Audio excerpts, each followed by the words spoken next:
देखिए, राज दरभंगा का या मिथिलांचल का ही बड़ा रिच हिस्ट्री रहा है।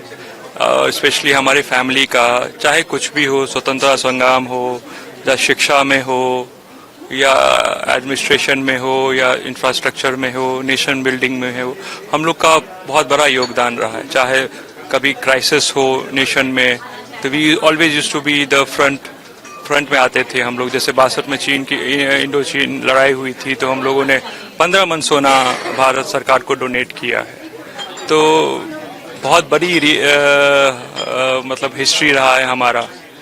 तो हम चाहते हैं जो वो दरभंगा जो था उसको रिवाइव किया जाए, जो विरासत है उसको फिर से ठीक ठाक कराया जाए और वो ग्लोरी फिर से आए मिथिलांचल में। मिथिलांचल और उसके आसपास का जो इलाका था काफी औद्योगिक दृष्टि से भी काफी परिपूर्ण था। जी। धीरे धीरे वो कई उद्योग ऐसे थे जो सरकारी स्वामित्व में चले गए, बाद में बंद हो गए। लोगों का पलायन भी काफी हो रहा है। कैसे देखते हैं इन चीजों? देखिए, हमारे जो फोर फादर्स थे, बड़े फोर साइटेड थे, उन्होंने मिथिलांचल को पूरा एग्रो बेस्ड बना दिया था। और जितने भी फैक्ट्रीज लगाए सारे एग्रो बेस्ड थे, चाहे चीनी मिल हो, जूट मिल हो या पेपर मिल हो, अशोक पेपर मिल, सब थे। फिर एक्चुअली महाराजा की all of a sudden death हो गया 62 में। फिर जो जितने फैक्ट्रीज थे वो सरकार ने ले लिया उन्होंने, और सारे उनसे चला नहीं। तो स्थिति तो थोड़ी अब उतनी अच्छी नहीं है। पलायन की समस्या बहुत बड़ी, बहुत गंभीर समस्या बन चुकी है।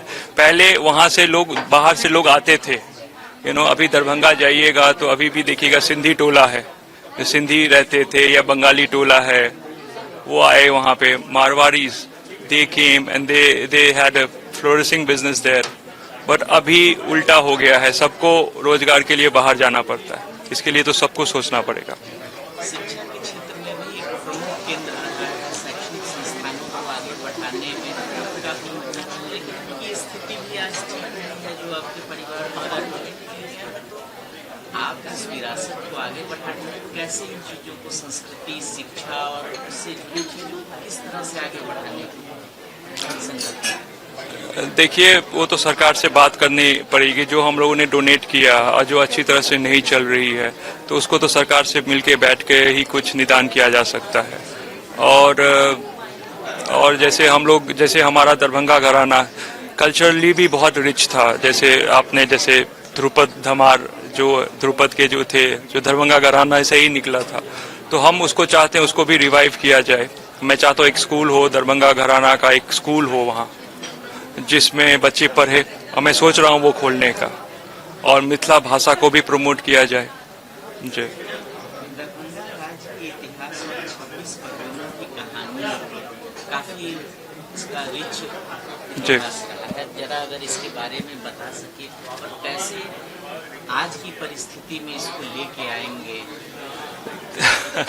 वो तो बहुत बड़ा एम्पायर था Darbhanga. We were the richest landlord, और 14, 15, 16 कंपनीज थी, सारे वी यूज्ड टू फ्लोरिश। फिर all of a sudden maharaja का डेथ भी हो गया, फिर जमींदारी एबोलिश हो गई, और इंटरनल फाइट्स भी हुए हमारे। और तो अब देखा, उसको सही ढंग से गवर्नमेंट से मिलके ही बैठ के कुछ निदान निकाला जा सकता है। पोटेंशियल तो बहुत है मिथिलांचल में, लोग भी बहुत मेहनती हैं, और they are very hard working. और जैसे मैं सोचता हूँ, जैसे मैंने अभी स्टार्ट भी किया है, मैं रिवाइव करना चाहता हूँ।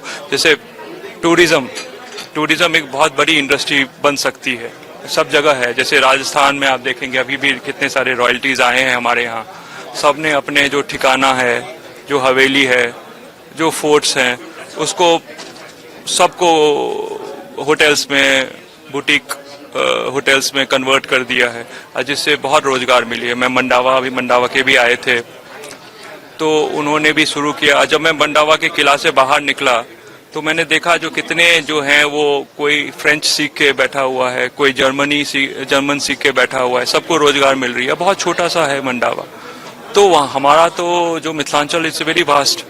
तो अगर रिलीजियस टूरिज्म पे ध्यान दिया जाए, और मैं वो कर भी रहा हूँ। जो जैसे मैंने मंदिर का भी एक जीर्णोद्धार कराया, और जैसे हमारा अहिल्या स्थान है जहाँ श्री राम जी आए थे, वो मंदिर भी हम ही लोगों के फोर फादर्स ने 400 साल पहले बनाया था, 200 साल पहले बनाया था। उसकी भी स्थिति उतनी ठीक नहीं है। उसको अगर पूरी डेवलप किया जाए, एक सर्किट बनाया जाए, जैसे अभी केंद्र सरकार ने सीता जी का मंदिर बनाया, उसको फिर आगे लेके अहिल्या स्थान को भी जोड़ दिया जाए। फिर हम लोग का राजनगर है, उसमें बहुत सारे 11 मंदिर है, एक से एक। जो आज अभी आपने देखा था, बिल्कुल वाइट मार्बल का बना हुआ है काली मंदिर, उसको जोड़ दिया जाए। फिर वहां से हम लोग अगर जनकपुर का सर्किट में किए तो एक बड़ा अच्छा एक मिथिला सर्किट बन सकता है, इससे रोजगार बढ़ेगी। आपका परिवार राजनीति से भी जुड़ा है। बिहार में आने वाले समय में चुनाव होने, क्या राजनीति में देखिए, हमारे तो सारा परिवार ही जनसेवा में लगा रहता है। शुरू से ही देखिए कि जब हिस्ट्री में खंगाल रहा हूँ तो सारे दान करता ही मिले। हम लोगों ने एक बड़ा अच्छा एक बोला था, जो विद्या से हमें मिला, और हम लोगों ने महेश ठाकुर जी ने से विद्या से मिला था हमें, और हम लोगों ने विद्या को ही दे दिया। जो कामेश्वर सिंह जहाँ जन्मे उसको ही डोनेट किया गया। अब संस्कृत यूनिवर्सिटी, जो कामेश्वर सिंह संस्कृत यूनिवर्सिटी है, वो भारत का पहला यूनिवर्सिटी है। सोचिए, उस जमाने में उन्होंने 61 में खोला था। तो हम लोग तो जनसेवा में लगे ही हुए हैं, और जनसेवा आगे भी करते रहेंगे, वो हमारे खून में है। सवाल अभी भी वही है कि चुनाव में करने की योजना है क्या? अभी ऐसे कुछ नहीं। मैं जनसेवा करता हूँ मैं, और सोशल वर्क में करता हूँ, और अपने हमारे जो धरोहर है उसको कैसे रिवाइव किया जाए, टूरिज्म को कैसे किया जाए, बहुत सारी रिस्पॉन्सिबिलिटीज हैं हमारे पास। ये सवाल इसलिए भी महत्वपूर्ण है कि राजनीति जी हाँ जी, कामेश्वर सिंह जी। राजनीति जनसेवा का सशक्त माध्यम है, तो अगर आप इसमें करने की अगर इच्छा रखते हो, अब क्या कहा जा सकता है, और अब जनसेवा हमारे खून में है, जनसेवा करते रहेंगे। वीडियो सेवा थैंक यू। अगर आप ये वीडियो YouTube पर देख रहे हैं तो हमारे चैनल को सब्सक्राइब कर बेल आइकन दबाएं, और Facebook पर देख रहे हैं तो हमारे पेज को लाइक करें।